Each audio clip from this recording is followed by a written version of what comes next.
اللہ الرحمن الرحیم۔ حضرت عثمان غنی رضی اللہ تعالی عنہ خلیفہ ثالث، صاحب ذی النورین، کاتب وحی، 4 یاروں میں سے تیسرا یار نبی صلی اللہ علیہ وسلم، جس کا تذکرہ کال کی اوتار کی ہندو مذہب کی کتابوں میں لکھا ہوا ہے کہ وہ عربی ہوگا، مدینے میں کھجوروں کے علاقے میں ہجرت کرے گا، عربی اس کی زبان ہوگی، 4 اس کے یار ہوں گے۔ سبحان اللہ۔ تو حضرت عثمان غنی اس کا تیسرا یار ہے، اور اس کی یہ شان ہے کہ وہ بہت سخی تھا، سارا مال اسلام کے لیے لٹا دیا۔ نبی پاک صلی اللہ علیہ وسلم پر اترنے والا اللہ کا قرآن یہ کہہ چکا تھا، ان اللہ اشتری من المؤمنین انفسہم واموالہم بان لہم الجنہ، اپنی جان اور مال کا سودا کر لیا جنت کے بدلے۔ وہ لوگ کامیاب ہو گئے، اور ان میں یہ حضرت عثمان غنی رضی اللہ تعالی عنہ ہے کہ جس میں غزوہ تبوک میں 1500 میل کا لمبا فاصلہ سخت گرمی میں نبی پاک نے کرنا تھا۔ آپ نے چندے کی اپیل کی کہ پیسوں کی بھی ضرورت ہے۔ وہ ایک دفعہ اپیل پہ 300 اونٹ سامان کے لدے ہوئے، دوسری مرتبہ اپیل پھر 300 اونٹ لدے ہوئے، اور تیسری بار پھر 300 اونٹ، 900 اونٹ سامان سے لاد کر نبی پاک صلی اللہ علیہ وسلم کے ہاتھ میں دیے۔ ایک دوسرے کے پیچھے ان کی مہار بندھی ہوئی تھی، اور پھر نقد کا مطالبہ کیا تو وہ گھر سے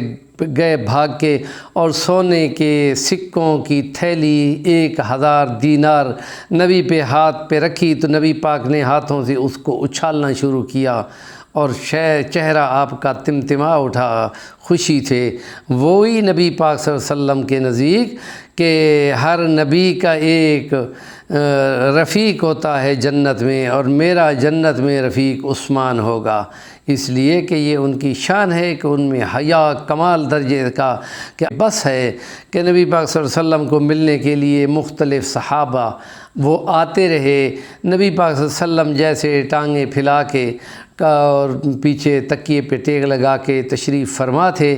تو تمام حضرت ابوبکر صدیق آئے، حضرت عمر فاروق آئے، لیکن جس وقت حضرت عثمان غنی کا کہا گیا کہ وہ آئے ہیں، تو نبی پاک صلی اللہ علیہ وسلم نے جلدی سے اپنی پنڈلی، جس کے اوپر کپڑا تھوڑا سا ہٹا ہوا تھا، جلدی سے اس کو سیدھا کر دیا اور ذرا تیار ہو کے بیٹھ گئے۔ اما عائشہ نے جب ان سے سوال کیا کہ باقی اصحاب تو آئے تو آپ ایسے ہی بیٹھے رہے، جب عثمان غنی آئے تو آپ بہت ٹھیک ٹھاک ہو کے اور فکر مند ہو کے بیٹھ گئے۔ آپ نے فرمایا میں اس سے حیا کیوں نہ کروں جس سے فرشتے بھی حیا کرتے ہیں، اور جس ہاتھ سے نبی پاک صلی اللہ علیہ وسلم سے انہوں نے بیعت کی تھی وہ ہاتھ انہوں نے کبھی شرمگاہ کو نہیں لگایا۔ اور یوں بھی آتا ہے کہ کبھی وہ نہاتے ہوئے بغیر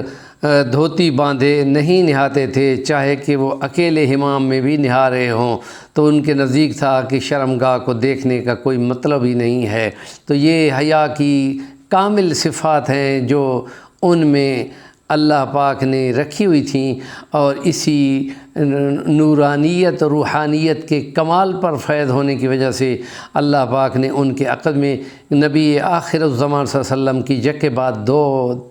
بیٹیاں، ذی النورین، ان کا آسمانوں میں اس کو ذی النورین کہا جاتا تھا۔ یہ خاص شانیں ہیں جن کا تذکرہ کرنا، ان کو سننا ایمان کو بڑھوتری دینا ہے۔ یہ نہیں کہنا کہ میں نے سنی ہوئی ہیں، اور بھائی سنی ہوئی تو ہیں، روٹی روزانہ آپ کھاتے ہو تو پھر کیوں کھاتے ہو؟ اس لیے کہ ضرورت پڑ جاتی ہے۔ روحانیت کی بھوک بھی ہونی چاہیے، ان چیزوں کو سن کر ایمان بڑھنا چاہیے، اور سبحان اللہ اور اللہ اکبر کے نعرے اور تکبیر کو بلند کرنا چاہیے، ایمان کا تقاضا ہے۔ اور اس لیے نیکی کی بات کو آگے جو بیان کرتا ہے وہ اس کو اتنا ہی پورا ثواب ملتا ہے۔ اور یہ چینل صفی الرحمن الوانی ضرور سبسکرائب ہونا چاہیے۔